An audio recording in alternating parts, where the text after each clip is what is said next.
Hello once again, everybody. John Balgini and Tyler Peterson live from Melaleuca Field. I know we're on a little early, but there's a good reason why, and I'll let Tyler explain why we're on at 6:30 on this Monday night. In yesterday's contest, we went to the knockout round. In the first round, neither batter hit a home run. Those were Akins and Webb Little. In round two, Nick Gatewood and Brady West went up against each other. Neither hit a home run as well. We go to round three now. In the rules, it states that you must keep in the round two hitters for any consecutive rounds after that. Missoula did not do that. Instead, Zach Almond came to the bat, and he actually hit a home run on his fourth swing and then left. So there was some confusion whether it was sudden death, how many batters you would have.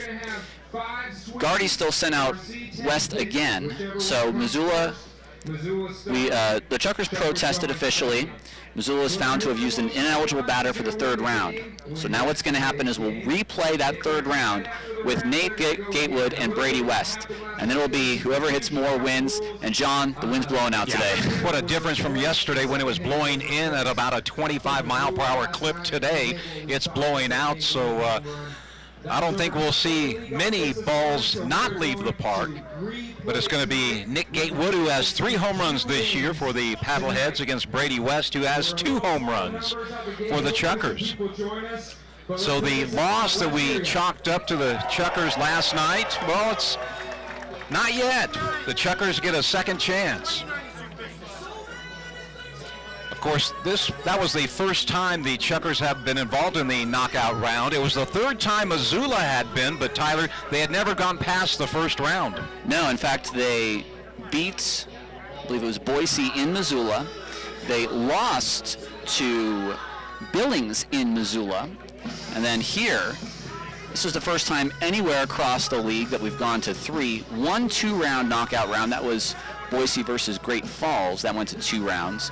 But for this, it was sort of an unknown quantity within our ball game. A new rule, John, that not only is new to everyone in the first place, but was changed mid-season. And so there was some confusion between the Missoula dugout, our umpires on the field, and the Chuckers dugout.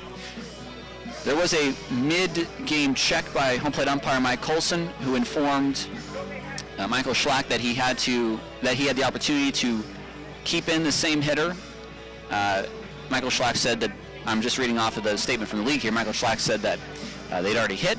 So West went up and hit. He felt they did a home run, and right after the game, Billy Gardner got in touch with Commissioner Jim McCurdy, and that started the process to officially protest the game. So 10 pitches, 5 swings. Yep, each player will get either 10 pitches or 5 swings, whichever occurs first.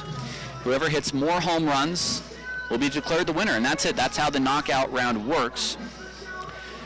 You might be more familiar with what happens during the All-Star game that is similar to this, but looks like Mason Przybilla is getting ready. And the strange thing last night, Mason Przybilla in the third round, he hit Zach Almond with a pitch, and the next pitch, Almond went deep on him. And I think without the wind blowing in, that might have gone over the scoreboard, John. I mean, that was a prodigious home run. But we're pretty much ready to go here. Yep. Well, I called it last night. I'm going to let the young gun, Tyler Peterson, call knockout round 3, Gatewood for Missoula and Brady West for the Chuckers, as the assistant coach, Mason Przybilla, throwing his warm-up tosses. And he'll throw to Eddie Million, who's behind the plate. And just so everyone is aware, this broadcast will conclude at the end of the knockout round, and then we will send it back to syndication. We'll bring it back at the top of the hour for our normally scheduled game tonight. Wind has died down, but at least it's not blowing in at 20 miles an hour. And Nick Gatewood comes to the plate. Both of the batters are left-handed hitters. So here we go. Yep. I'll let Tyler handle it from here. Gatewood and Przybilla. 10 pitches or 5 swings. Gatewood in his second round, no home runs, same as Brady West. And we're off. Przybilla to the plate. Pitch 1 is taken. Here's pitch 2. Swung on and missed. One swing, one pitch. I like that. That was a curveball there from Prisbilla, I think. So 2 pitches and 1 swing for Gatewood. Prisbilla to the plate. There's a high, deep drive down the right field line. This has got a chance, and it is gone. 2 swings, 3 pitches, 1 home run. Gatewood to center. This is not going to have enough. That'll be 3 swings, 4 pitches, and 1 home run. So 1 home run. Missoula's on the board. This pitch inside, that's 5 pitches. 5 pitches, 3 swings. Nick Gatewood waits on this one. That's high and outside. 6 pitches, 3 swings. Here comes pitch number 7 from Prisbilla. That's high as well. Got a swing at the next 2.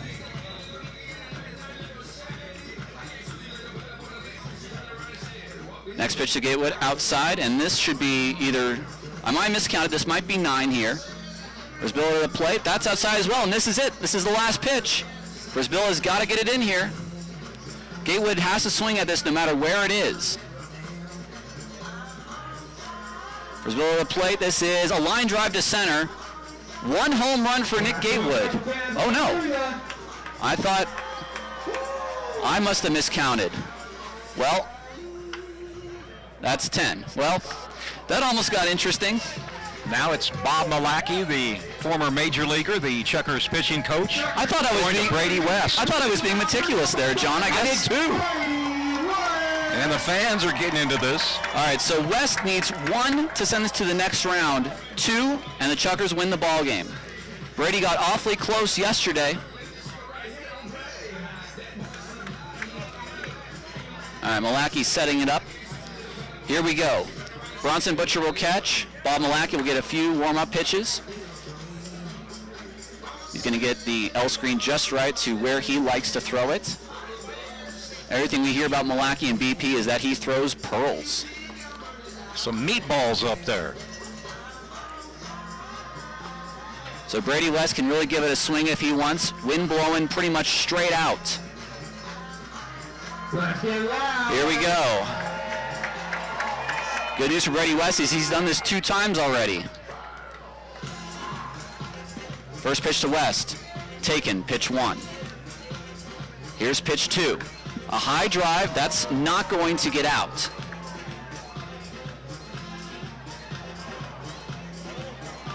So 1 swing, 2 pitches. Next pitch, here's a high deep drive to right. This has a chance, this is back, and this is gone. 1 home run for Brady West. 1 more home run and the Chuckers win. And 3 more swings. Brady West has 3 more tries in the next 7 pitches to win this ball game for the Chuckers. Here's pitch 3. This is high. This is deep. If it's fair, is it far enough? It's not quite deep enough. Off the shift sign in right field. Wow. 3 swings, 4 pitches. This will get the blood flowing in ya. Next pitch to West, taken, pitch 5. Brady has 2 more swings. Here we go. Bob checks the pitch count, pitch to the plate. That's a pop-up. That's not going to get it done. 1 more swing for Brady West. Steps out of the batter's box, adjusts the batting gloves. At the very least, we go to round 4. Can Brady West win it for the Chuckers in the knockout round? This pitch taken. West hits a pop-up, and that'll be it. We'll go to round 4, John. 1 home run apiece.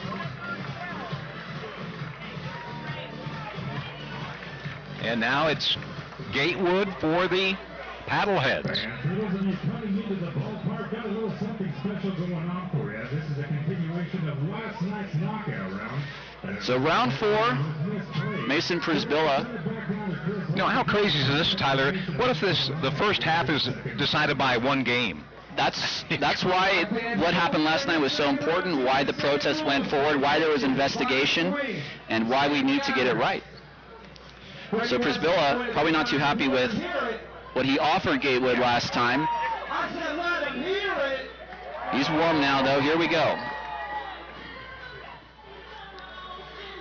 A few more practice pitches. Now he stands in. First pitch to Nick Gatewood, taken. 9 pitches remain. Next pitch to Gatewood is popped out to left field. That's swing one. 2 pitches, 1 swing. I'm going to get this count right this time, John. Pitch number 3, taken high. 7 pitches left. 3 pitches, 1 swing. Here's 4, line drive. Not going to get that done. 4 pitches, 2 swings. Here we go. Thrill to the plate. This is taken. 5 pitches, 2 swings. Here's the 6th. Line drive. That's not going to get it done. 6 pitches, 3 swings. Next pitch to the plate. Another line drive. 7 pitches, 4 swings. 1 swing left for Gatewood. He's got to hit it out. Next pitch is a weak ground ball. 5 swings on 8 pitches, no home runs. Brady West needs 1 home run to win this game for the Chuckers. John, like I was saying yesterday, I'm a bit of a traditionalist. I don't usually like rules changing, but boy, is this exciting or what? I'm starting to lean in that direction, Tyler. It is a lot of excitement. I think the Pioneer League's got something pretty good here. And whose idea was it? It was originally Chris Hall and Paul Henderson. Yep. Everyone signed on to it. The league adopted official rules. That was all put together by Michael Shapiro and his staff, along with Jim McCurdy. And here we are. Brady just won. Just one, Brady. Here we go. First pitch from Bob Malachy to Brady West. He takes it. 9 pitches remain. To West. High drive to right. Is it gone? It's deep. It's gone. The Chuckers win on a walk-off knockout. Brady West lobbed at home plate. The Chuckers, 3 games back of the Missoula Paddleheads before this 7:15 start. What drama at Melaleuca. Bob Malachy with a doff of the cap. Give him a lot of credit. He is a wonderful bullpen. Oh, he's getting mobbed by this whole team, is Bob Malachy. High fives around. Can we give Bob Malachy a pizza for that? I don't know, John. We'll see. Well, that's a big win for the Chuckers. They're now 3 games back of first place Missoula. Another game, of course, coming up in about 25, make it 45 minutes. So we're going to send it back to Fox Sports, but the knockout round, Chuckers win their first ever knockout round, 2-1 in the home run department. Now let's go back to Fox Sports Radio.